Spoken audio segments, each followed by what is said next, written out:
मध्य प्रदेश में ओबीसी आरक्षण पर सियासत तेज। आपको बता दें, नगरीय प्रशासन मंत्री भूपेंद्र सिंह ने कहा कि कांग्रेस ने ओबीसी वर्ग के साथ बड़ा धोखा किया है। इसी की वजह से ओबीसी वर्ग को अब तक 27% आरक्षण नहीं मिल पाया है। कांग्रेस सरकार ने विधानसभा में काफी गलत जानकारी दी है, जबकि मध्य प्रदेश में पिछड़ा वर्ग की जनसंख्या 51%। इसी कारण ओबीसी आरक्षण पर स्टे हुआ।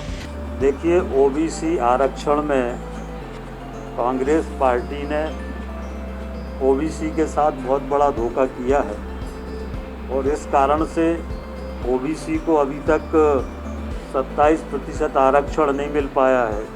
ये विधेयक की कॉपी है जो विधानसभा में कांग्रेस सरकार लेकर आई थी। इसमें कितनी गलत जानकारी दी गई है, इसको अगर आप देखेंगे तो इसमें लिखा हुआ है अन्य पिछड़े वर्ग मध्य प्रदेश की कुल जनसंख्या का 27% है, जबकि मध्य प्रदेश में पिछड़ा वर्ग की जनसंख्या 51% है।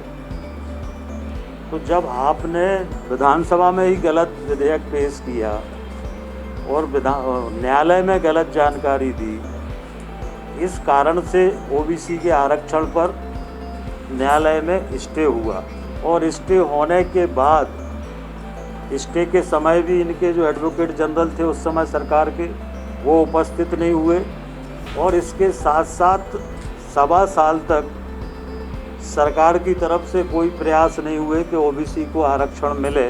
अगर उस समय स्टे हुआ था तो सरकार को सुप्रीम कोर्ट जाना था स्टे के खिलाफ, वो सुप्रीम कोर्ट भी नहीं गए और इस तरह से ओबीसी को गुमराह करने का काम कांग्रेस पार्टी ने किया है और ओबीसी के साथ धोखा दिया है। ये स्वयं लिख रहे हैं कि कुल आबादी 27% है, जबकि ओबीसी की आबादी मध्य प्रदेश में 51% है।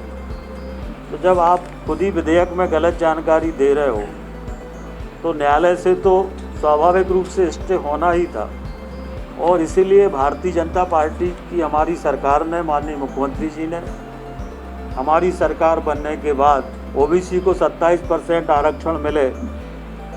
ओबीसी को गुमराह करने का काम कांग्रेस ने किया तथा उन्होंने कहा कि कांग्रेस पार्टी ओबीसी वर्ग से माफी मांगे। उन्होंने विधानसभा में गलत जानकारी दी। विधेयक की कॉपी में स्पष्ट रूप से लिखा था कि ओबीसी की आबादी 27% है, जबकि मध्य प्रदेश में ओबीसी की आबादी 51%। परेशानी अभी कम हुई, खत्म नहीं। कृपया मास्क लगाएं, सैनिटाइजर का प्रयोग करें। कैमरा पर्सन अजय के साथ मैं रश्मि जैन, यस न्यूज़, भोपाल मध्य प्रदेश।